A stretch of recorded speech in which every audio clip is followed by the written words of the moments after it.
বিসমিল্লাহির রহমানির রহিম। আসসালামু আলাইকুম। আজকের ক্লাসে সবাইকে স্বাগত। আজকে আমরা হেইন বোরেলের উপপাদ্য পড়ব। তো এই প্রশ্নটা 2006, 8, 12, 13, 15, 17, 19, 21 এবং 2020 সালেও এই প্রশ্নটা আসছে। সো এবছরের জন্য এবছর বেজোর সালে পরীক্ষা দেবেন। তো এবছরের জন্য এটা 100% ইম্পর্টেন্ট বলাই যায়।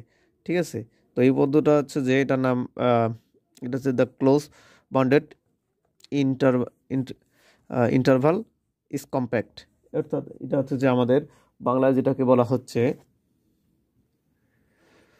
বদ্ধ এবং সংঘবদ্ধ বদ্ধ এবং সীমাবদ্ধ ব্যবধি নিবিড়। ঠিক আছে, কম্প্যাক্ট মানে নিবিড়। তো এই যে থিওরামটা পড়ার আগে আমাদের কিছু থিওরিটা পড়ার আগে আমাদের কিছু হচ্ছে যে সংজ্ঞা পড়া দরকার। তো সংজ্ঞাগুলো যেমন এখানে বলছে যে কম্প্যাক্ট, এই কম্প্যাক্টটা কি, এরপরে যে ক্লোজ এবং বাউন্ডেড এটা কি, সংজ্ঞাগুলো কি, আমরা সংজ্ঞাগুলো একটু দেখি নেই তারপরে। আর একটা কথা, এর ফাঁকে একটা কথা বলে রাখি যে এটা যেহেতু উপপাদ্য, তো আমাদের এখানে প্রমাণটাই মুখ্য বিষয়। সো আপনাদের যদি বেসিকে কোনো প্রবলেম থাকে বা আপনাদের যদি প্রবলেম থাকে সেটা আপনারা একটু দেখে নেবেন, বারবার রিভাইজ করবেন এবং এটা আপনারা মনে রাখার চেষ্টা করবেন। মুখস্থ করতে বলবো না আমি, এটা আপনারা বেশ প্রথমত লিখবেন, খাতায় লিখবেন, তারপর ওটা পড়ার চেষ্টা করবেন। যদিও না বুঝেন তাহলে আবার লিখবেন, আবার প্র্যাকটিস করবেন। আমি এখানে মূলত আপনাদেরকে প্রতিটা স্টেপটা আমি আপনাদেরকে শিখিয়ে দিচ্ছি, বাকি প্রসেসটা আপনার উপরে ডিপেন্ড করবে। আপনি কীভাবে মনে রাখবেন সেটা তো একান্ত আপনার বিষয় এবং আমি সর্বোচ্চ চেষ্টা করব আপনাদেরকে বোঝানোর। তো আমি সরাসরি আপনাদেরকে এই থিওরামটা পড়ার জন্য যে এই থিওরামটা প্রমাণ করার জন্য যে আপনাদের সংজ্ঞাগুলো জানা দরকার, সেই সংজ্ঞাগুলো আমি এখানে আপনাদেরকে এক্সপ্লেন করে দেখাচ্ছি, নোট থেকে দেখাচ্ছি। প্রথমত আমাদের যেটা পড়তে হবে সেটা হচ্ছে কভার অফ এ সেট, অর্থাৎ একটি সেটের আবৃতকটা কি। তো মনে করি এজ একটি বাস্তব সংখ্যার সেট এবং A1 এরকম করে একটা AN পর্যন্ত একটা বাস্তব সংখ্যার সেট গোত্র, যদি S subset subset union AI হয়, এটা সাবসেট এবং এটা হচ্ছে AI এর মধ্যে অন্তর্ভুক্ত।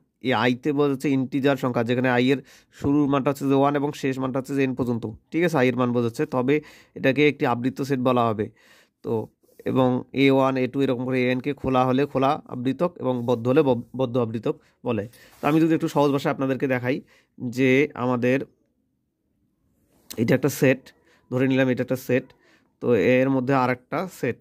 এখন এই যে প্রথম যে সেটটা আছে, এই সেটের উপাদানগুলো আছে যে এই প্রত্যেকটায়, এগুলো হচ্ছে যে সেটটার উপাদান।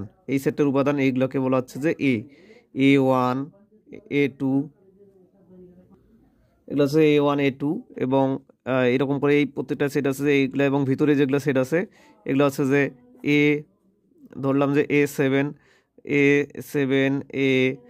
A8 এরকম করে উপাদানগুলো, A9 এগুলা। ঠিক আছে, এই যে এগুলো উপাদান হচ্ছে যেটা, এবং এই যে এই A1 A2 এই সেটগুলো কীভাবে অবস্থান করতেছে, এটা পরস্পর ইউনিয়ন অবস্থায় আছে। A1 union A2 union A3 union এরকম করে চলছে। ঠিক আছে, এবং এই ভিতরের যেগুলো আছে A7 বলছি, এগুলো আছে পরস্পর ইউনিয়ন অবস্থায়, অর্থাৎ A7 ইউনিয়ন A8 ইউনিয়ন এরকম করে আর কি, A9 এইভাবে আছে। ঠিক আছে, এবং এই মাঝখানে যে সেটটা আছে এটাকে বোঝাচ্ছি আমরা এস দ্বারা। তাহলে আমরা বলতে পারি, যদি এটা হয় তাহলে সেটাকে আমরা লিখতে পারি এইভাবে, যে যেটা দেওয়া আছে বইয়ে, এস এটা আছে যে এসটা আছে কার মধ্যে, সামগ্রিকভাবে পুরা AIটার মধ্যে আছে, সম্পূর্ণ সেটটার মধ্যেই বিদ্যমান আছে। এই জন্য লিখলাম যে A সাবসেট ইউনিয়ন, এটা হচ্ছে ইউনিয়ন, এই যেখানে এর সংখ্যাটা হচ্ছে n পর্যন্ত এবং শুরুটা হচ্ছে যে আই, ইন্টিজার থেকে AI। ঠিক আছে, এটা হচ্ছে যে AI। আমি আশা করি আপনাদেরকে বোঝাতে পেরেছি। ভিতরে যে সেটটা আছে এটাকে ধরলাম আমরা এস এবং সমগ্র সেটটাকে ধরলাম AI। তাহলে এই এসটা কিন্তু পুরোটার মধ্যেই বিদ্যমান আছে। এটা এইটুকু অংশ, ছোট অংশটা, এটা পুরো সেটটার মধ্যে ক্ষুদ্রতম অংশটা সেটা হচ্ছে যে এস, এবং এই এসটা সামগ্রিকভাবে পুরো সেটটার মধ্যেই বিদ্যমান আছে। এই জন্য লিখলাম যে এস সাবসেট ইউনিয়ন AI। আশা করি আমি আপনাদেরকে বোঝাতে পেরেছি যে কভার সেটটা কি। এরপরে সাব কভার সেট হচ্ছে যে এটার নাম, আর একটা নাম, বাংলা নাম যেটা হচ্ছে যে সেটের আবৃতক, এটা হচ্ছে আবৃতক। এখন আমরা পূর্বে যে কভার সেটটার এখানে পড়লাম, কভার অফ এ সেট, তো এখানে আছে যে এটাকে আবৃতক বলা হবে যদি এটা খোলা অবস্থায় থাকে, তাহলে সেটা হচ্ছে খোলা আবৃতক, যদি বদ্ধ থাকে তাহলে সেটা হবে বদ্ধ আবৃতক। এখন আমরা সাব কভার সেটটা পড়ি, যে সাব কভার সেটটা কি। যদি কোনো খোলা বাস্তব সংখ্যার সেট খোলা বাস্তব সংখ্যার সেটটা যদি এস হয় এবং এস এর এরূপ দুটি খোলা আবৃতক যেখানে A N belongs to N I হয়, অর্থাৎ I A N N N তম পদ যেখানে এন এর মানটা আই এর মধ্যে সীমাবদ্ধ থাকবে, এবং এ এন বিলংস টু এটা হবে জে, জে এর মধ্যে আছে, A N belongs to J হয়, যেন হচ্ছে যে আইটা জে এর মধ্যে, আইটা হচ্ছে জে এর উপসেট, তাহলে আমরা লিখতে পারি যে N N belongs to I, এবং একে হচ্ছে যে আমরা লিখতে পারি যে এন বিলংস টু জে, এর উপ আবৃতক বলা হয়। অর্থাৎ আই এর মধ্যে যেটা আছে তাহলে সেটাকে আমরা আমরা বলতে পারি যে উপ আবৃতক। এটা আমি আপনাদেরকে একটু সহজে চিত্রের মাধ্যমে যদি দেখাই, এইটা যদি একটা সেট হয়, তার ভিতরে একটা সেট, তার ভিতরে একটা সেট, ঠিক আছে, এইটা এই যে উপাদান এগুলো ধরলাম, প্রতিটা উপাদান, প্রতিটার ভিতরে একটা উপাদান আছে, যে উপাদানগুলো আছে এই যে প্রতিটার মধ্যে উপাদান, এখানেও কিছু উপাদান আছে। তো এই যে উপাদানগুলো আছে একদম বাইরের লেয়ারে, এটা আছে যে A one union A two union এরকম করে আছে, এই অবস্থায় আছে। এরপরে যেটা আছে যে স্তরটা আছে, এই স্তরটাকে আমরা বলতেছি যে আই স্তর,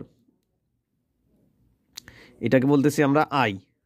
এরপরে যেটা আছে, এরপরে ভিতরে এইটাকে বলতেছি আই, ঠিক আছে। এবং এই যে স্তরটা বাইরের একদম এই এই শেষের থেকে দ্বিতীয়টা, প্রথমটাকে এটাকে বলতেছি জে। তো এই যে যদি স্তর হয় তার মানে আমরা এখানে বুঝতে পারতেছি, এবং তার ভিতরে আছে যে এটা হচ্ছে যে বাইরেরগুলো যে, তার ভিতরটা আছে আই, তার ভিতরে এইটা এসে এস, একদম ভিতরে যেটা আছে সেটা আছে এস। আমরা এখান থেকে বুঝতে পারতেছি যে যেটা যেটা আছে এস যদি একটা সেট হয়, তো এ আই যেটা আছে আই এর মধ্যে, এআই এর মধ্যে যেটা হচ্ছে যে এআই এর উপসেট, এরপরে এআই এর উপসেট হচ্ছে যে এআইটা আবার এস এর উপসেট। তো এটাকে আমরা সামগ্রিকভাবে লিখতে পারি এআই সাবসেট এ, এ যে সাবসেট এআই হচ্ছে যে সাবসেট এস, ঠিক আছে। এটাই মূলত হচ্ছে যে সেটের উপ আবৃতক। তো এটা হচ্ছে যে এটাই মূলত হচ্ছে যে sub cover of A set, ঠিক আছে, সেটের উপ আবৃতক। এরপরে যেটা আমরা পড়বো সেটা হচ্ছে যে কম্প্যাক্ট সেট বা সংঘবদ্ধ সেট বা নিবিড়, যেটার নামে হচ্ছে নিবিড়। আমাদের উপদের যেটা শেষে বলা আছে যে এটা নিবিড় কিনা সেটা আমাদের দেখাতে বলছে। তো এখানে বলছে যদি কোনো অশূন্যক বাস্তব সংখ্যার সেট এস, অশূন্যক বাস্তব সংখ্যা, তাহলে সেটটা আমাদের অবশ্যই অশূন্যক হবে, এবং এই বাস্তব সংখ্যার সেট হবে এস, এর প্রত্যেক খোলা আবৃতকের একটি সসীম উপ আবৃতক থাকে, সসীম উপ আবৃত থাকে, তবে তাকে সংঘবদ্ধ সেট বলা হচ্ছে। তাহলে আমরা বলতে পারতেছি যে আমাদের একটা যেটা দরকার সেটা হচ্ছে যে এটা অবশ্যই এটা একটা হচ্ছে যে অশূন্যক বাস্তব সংখ্যার সেট হবে, এবং এর প্রত্যেকটা খোলা আবৃতকের জন্য একটা সসীম উপ আবৃতক থাকবে, তার প্রত্যেকটা খোলা আবৃতকের জন্য অবশ্যই একটা সসীম উপ আবৃতক থাকবে, তবে তাকে সংঘবদ্ধ সেট বা নিবিড় সেট বলে। আশা করি আমি আপনাদেরকে এই যে সংজ্ঞাগুলা আমি আপনাদেরকে বোঝাতে পেরেছি। অর্থাৎ এই কম্প্যাক্ট সেটটা কী দ্বারা গঠিত, কভার সেট এবং সাব কভার সেট দুইটা মিলেই গঠিত, যেখানে প্রত্যেকটা উপাদান হবে অশূন্যক এবং বাস্তব সংখ্যার সেট, ঠিক আছে। এখন আমরা সরাসরি প্রমাণে চলে যাচ্ছি। তো এখানে আমি প্রমাণটা লিখছি, প্রশ্নটা লিখে রাখছি আপনাদের বোঝার সুবিধার্থে, এবং আমি আপনাদেরকে নোট থেকেই বুঝিয়ে দিচ্ছি। তো আমরা প্রমাণটা দেখি যে আমাদের বলছে, আমাদের প্রমাণ যেটা বলছে সেটা হচ্ছে এস ইকুয়াল এ এবং বি একটা বদ্ধ সেট দেওয়া আছে, এস একটা সেট দেওয়া আছে, যে মনে করি S equal A comma B একটি বদ্ধ এবং সীমায়িত ব্যবধি। তো আমরা বুঝতে পারতেছি যে এ এবং বি এটা বদ্ধ, যেহেতু এখানে থার্ড ব্র্যাকেট ইউজ করা হয়েছে, তাহলে এটা অবশ্যই একটা বদ্ধ এবং সীমায়িত ব্যবধি। তো ধরি জি অফ আলফা ইকুয়াল, যেখানে জি অফ আলফা ধরে নিলাম আমরা, যেখানে উপাদানগুলো আছে যে এ আলফা বি আলফা, যেখানে আলফা বিলংস টু এন, অর্থাৎ আলফাটার মানটা অবশ্যই ন্যাচারাল নাম্বারের মধ্যে থাকবে। এস একটি খোলা আচ্ছাদন, তাহলে এটা আমরা ধরে নিলাম যে জি এর ডেফিনেশনটা হচ্ছে এটা, যে G of alpha equal second bracket, এই সেটা আমরা সম্পর্কটা লিখলাম, যেখানে এজ একটি হচ্ছে যে খোলা আচ্ছাদন।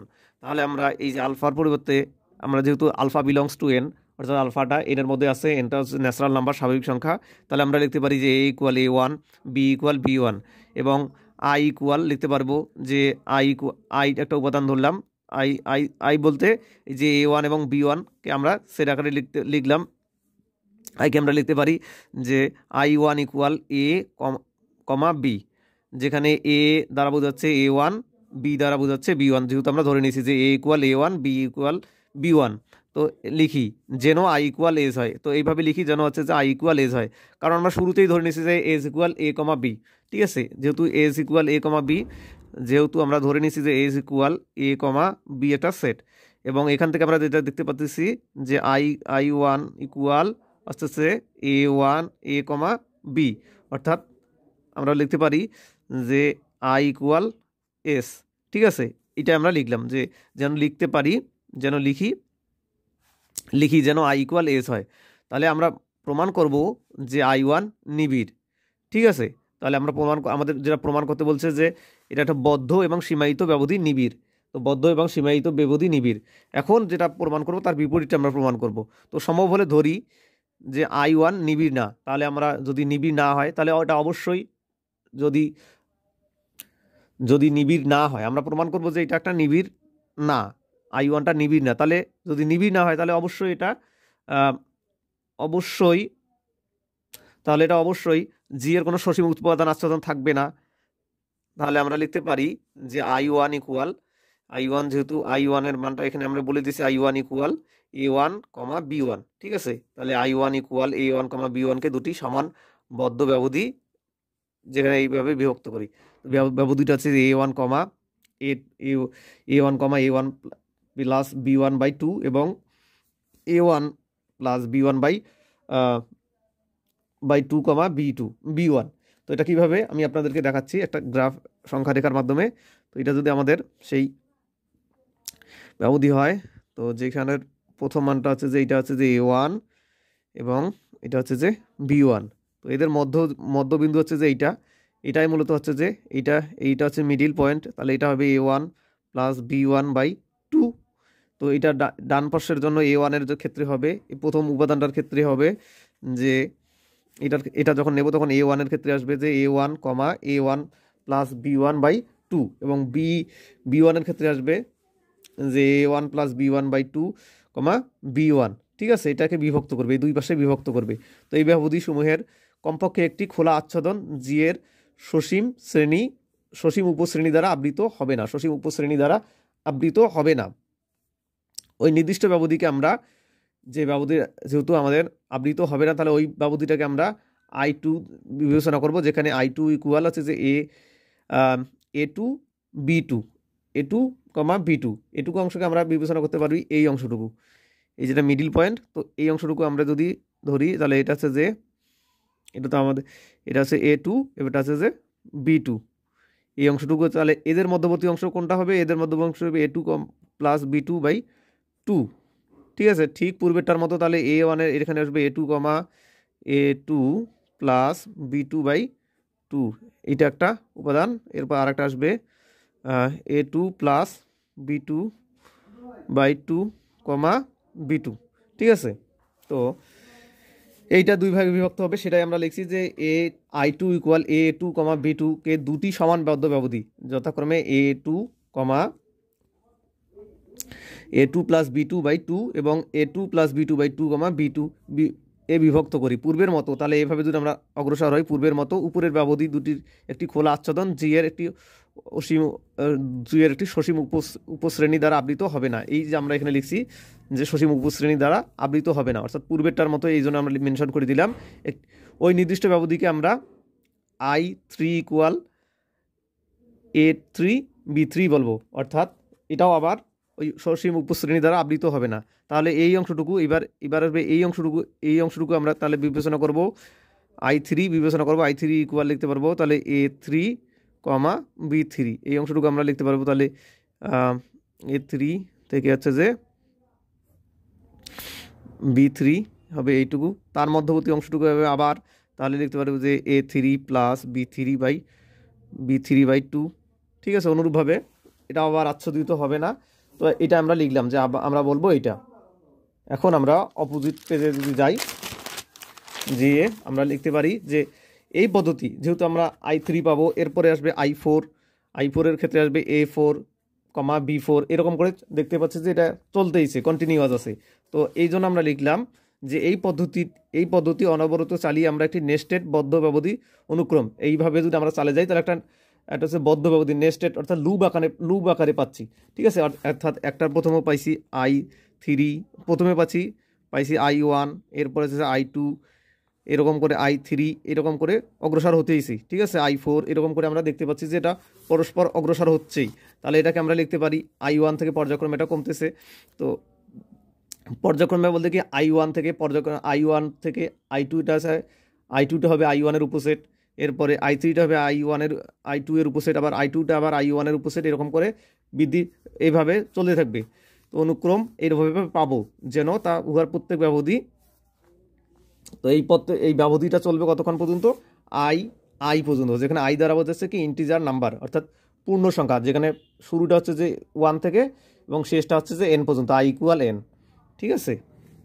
যেটা আমরা একদম শুরুতে ধরে নিয়েছিলাম যে এই যে আই এর মানটা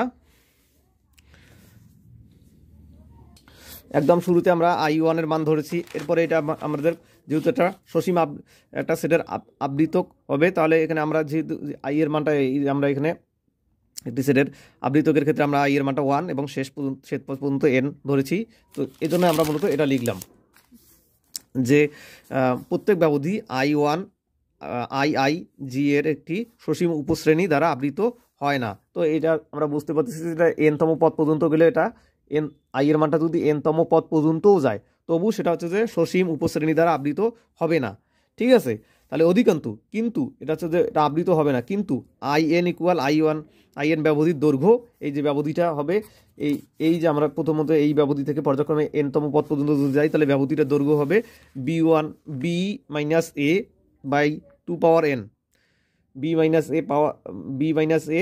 b-a/2 তো এখানে n-তম পদ পর্যন্ত গেতে গেতে এই মানটা 0-র কাছাকাছি চলে আসবে, ঠিক আছে। এই মানটা অবশ্যই 0 চলে আসবে যখন nটা হবে infinity, n tends to infinity. তো এখন কেন্টোর এর নেস্টেড বিধির ধর্ম অনুসারে, কেন্টোর নামে একজন গণিতবিদ আছে, তার এর নেস্টেড বিধির ধর্ম অনুসারে আমরা লিখতে পারি যে n=1 সেট আপার n=1, যেখানে n এর মানটা হচ্ছে 1 থেকে ইনফিনিটি পর্যন্ত, এটা সেট হবে I, ঠিক আছে, IN পর্যন্ত, যেখানে ফর অল এই সাইনটার নাম হচ্ছে ফর অল। আমি কিন্তু প্রিভিয়াস ক্লাসগুলোতেও বলেছি যে ফর অল এটা মানে হচ্ছে যে ফর অল বা সকলের জন্য n=n একটি বিন্দু ধারণ করে, ঠিক আছে। এখন কেন্টোর এর নেস্টেড বিধি অনুসারে যেখানে n এর মানটা হচ্ছে যে 1 থেকে ইনফিনিটি পর্যন্ত, এটার IN এর সেট, তো যেখানে n=n একটি বিন্দু ধারণ করে ধরি, ইহা হচ্ছে যে এই বিন্দুটা ধরে নিলাম যে আমরা পি বিন্দু ধরে নিলাম। এই বিন্দুটা একটা বিন্দু ধরলাম যে আমরা একটা বিন্দু ধরে নিলাম হচ্ছে যে এটা IN, তো এটাকে আবার পি বিন্দু ধারণ করবে। এটা আই বিন্দু, এখানে এটা একটা বিন্দু ধরলাম, তার মধ্যে এটা হচ্ছে যে পি বিন্দু। তাহলে পিটা অবশ্যই আমরা তো পি একটা যদি বিন্দু পাই, তাহলে এটা আমাদের নেইবারহুডের যেই থিওরিগুলো আমরা প্রিভিয়াস ক্লাসগুলোতে পড়েছি, যে নেইবারহুডের ডান পাশে গেলে বাম পাশে গেলে মাইনাস এপসিলন এবং ডান পাশে গেলে প্লাস এপসিলনে চলে আসবে, এবং এই এপসিলনের মানটা অবশ্যই গ্রেটার দেন 0 হবে, অর্থাৎ 0 থেকে বড় হবে এবং মানটা খুবই ক্ষুদ্র হবে। তো এই আকারে চলে আসতেছে। তো এই জন্য আমরা লিখলাম যে একটি ধরি পি n নট বিদ্যমান থাকবে যেন p=IN নট হয়। তো ধরি এই মানটা যে খুবই ক্ষুদ্রতম, ডান পাশেরগুলো পজিটিভ, বাম পাশেরগুলো নেগেটিভ। তো এই মানটা মিনিমাল অর্থাৎ খুবই ক্ষুদ্রতম মান, এই জন্য লিখছি মিন, যেখানে L ইন্টু হচ্ছে যে p-a1, p+b1, ঠিক আছে। অনুরূপভাবে L p-a2, p+b2, এরকম করে n-তম পদের ক্ষেত্রে আসবে p-an, p+bn, ঠিক আছে। এরকম করে চলতেই থাকবে, যেখানে হচ্ছে যে L ইন্টু p-an এবং p+bn প্রত্যেকে n=n এর জন্য p-an এবং p+bn এর বৃদ্ধির দৈর্ঘ্য নির্দেশ করে, ঠিক আছে। এটা বৃদ্ধির দৈর্ঘ্যটা নির্দেশ করবে। অথবা আমরা বলতে পারি যে L into IN not equal modulus of IN not less than epsilon. তো আমরা জানি যে এই মানটা খুবই ক্ষুদ্রতম মান, এটা আমি সংখ্যা রেখে আপনাদেরকে বলেছি যে প্রতিবেশী হওয়ার সময় এই মানটা যে এটা মান 0 থেকে বড়, কিন্তু জিরো থেকে বন্ধ কিন্তু খুবই খুবই ছোটো মান, এটা এপসিলনের থেকে খুবই ছোটো মান। যেমন হচ্ছে যে 0.001 এই মানটা, অনুরূপভাবে আরও মানও আছে যে যেমন 0.00001। আপনারা যারা প্রিভিয়াস ক্লাসটা করেননি তারা প্রিভিয়াস ক্লাসগুলো অবশ্যই করবেন। প্রিভিয়াস ক্লাসে আমরা নেইবারহুড যখন পড়েছি তখন কিন্তু এগুলো আমি বলেছিলাম। তো এই মানটা অবশ্যই অ্যাপসিলনের থেকে ছোট হবে। তো তাহলে আমরা লিখতে পারি, যেহেতু অ্যাপসিলনের থেকে ছোট, তাহলে এটা অবশ্যই আমাদের এটার মধ্যে এইটার মধ্যে এটার উপসেট হবে। এই যে অ্যাপসিলনের মানের থেকে যেহেতু ছোট, তাহলে এটার উপসেট হবে। তাহলে IN0 subset P minus epsilon P plus epsilon. তো ইহা আমাদেরকে আমাদের IN0 পছন্দের বিরোধিতা করে, যেটা আছে যে IN0 পছন্দ যেটা করেছি তার বিরোধিতা করে। অতএব A, B এর প্রত্যেক খোলা আচ্ছাদন সসীম উপ আচ্ছাদন গ্রহণ করে। ঠিক আছে, সসীম উপ আচ্ছাদন গ্রহণ করে। অতএব আমরা বলতে পারি যে A, B নিবিড়। এই উপপাদ্যটি A, B হচ্ছে যে এটা হচ্ছে নিবিড়, কম্প্যাক্ট। ঠিক আছে, এবং এটা হচ্ছে যে, তাহলে আমরা বলতে পারি যেহেতু এটা নিবিড়, তাহলে উপপাদ্যটি প্রমাণিত। তো আজকের ক্লাসটা এখানে শেষ করছি। যেটা আমি ক্লাসের শুরুতে একদম বলেছিলাম আপনাদেরকে, যে এই উপপাদ্যটা আপনাদের জন্য মাস্ট ইম্পর্টেন্ট একটা উপপাদ্য। এটা দেখুন 2020 সালেও আসছে, 21 সালেও আসছে, এরপরে 19 সালে আসছে, সব 20 সালে আসছে, মাঝখানে ঢুকে দিয়েছে 2020 সালে। সো এটা প্রত্যেক বছরের জন্য ইম্পর্টেন্ট, বুঝতেই পারছেন। এবং এই অধ্যায় থেকে আসার মতো একটা থিওরি আছে এইটাই। আর যদি কারো কোনো বুঝতে অসুবিধা হয় তাহলে ক্লাসটা থামিয়ে আপনারা করবেন, আর থামিয়ে করবেন। এবং আপনাদেরকে প্রসেসটা আমি বলেই দিলাম। নোটগুলো আমাদের ক্লাসের সাথেই দেওয়া হবে। সো আপনারা ক্লাসের যারা পেইড কোর্সে ভর্তি আছেন তারা তো পাবেনই, আর যারা নন পেইড কোর্সে ভর্তি আছেন তারা চাইলে আমাকে নক করতে পারেন, লেকচারের নাম্বার বলবেন, তাহলে আমি আপনাদেরকে দিয়ে দেবো, যেহেতু এটা ইউটিউবেও দেওয়া হবে। সো আপনারা হচ্ছে যে এই থিওরিটা পড়ার সময় অবশ্যই আপনারা খাতায় লিখবেন এবং লিখে প্র্যাকটিস করবেন। কয়েকবার দেখবেন, ক্লাসটা থামিয়ে দেখবেন। আশা করি আপনাদের কারো বুঝতে অসুবিধা হওয়ার কথা না। তো আজকের ক্লাসটা এখানেই শেষ করছি। ধন্যবাদ সবাইকে। আসসালামু আলাইকুম।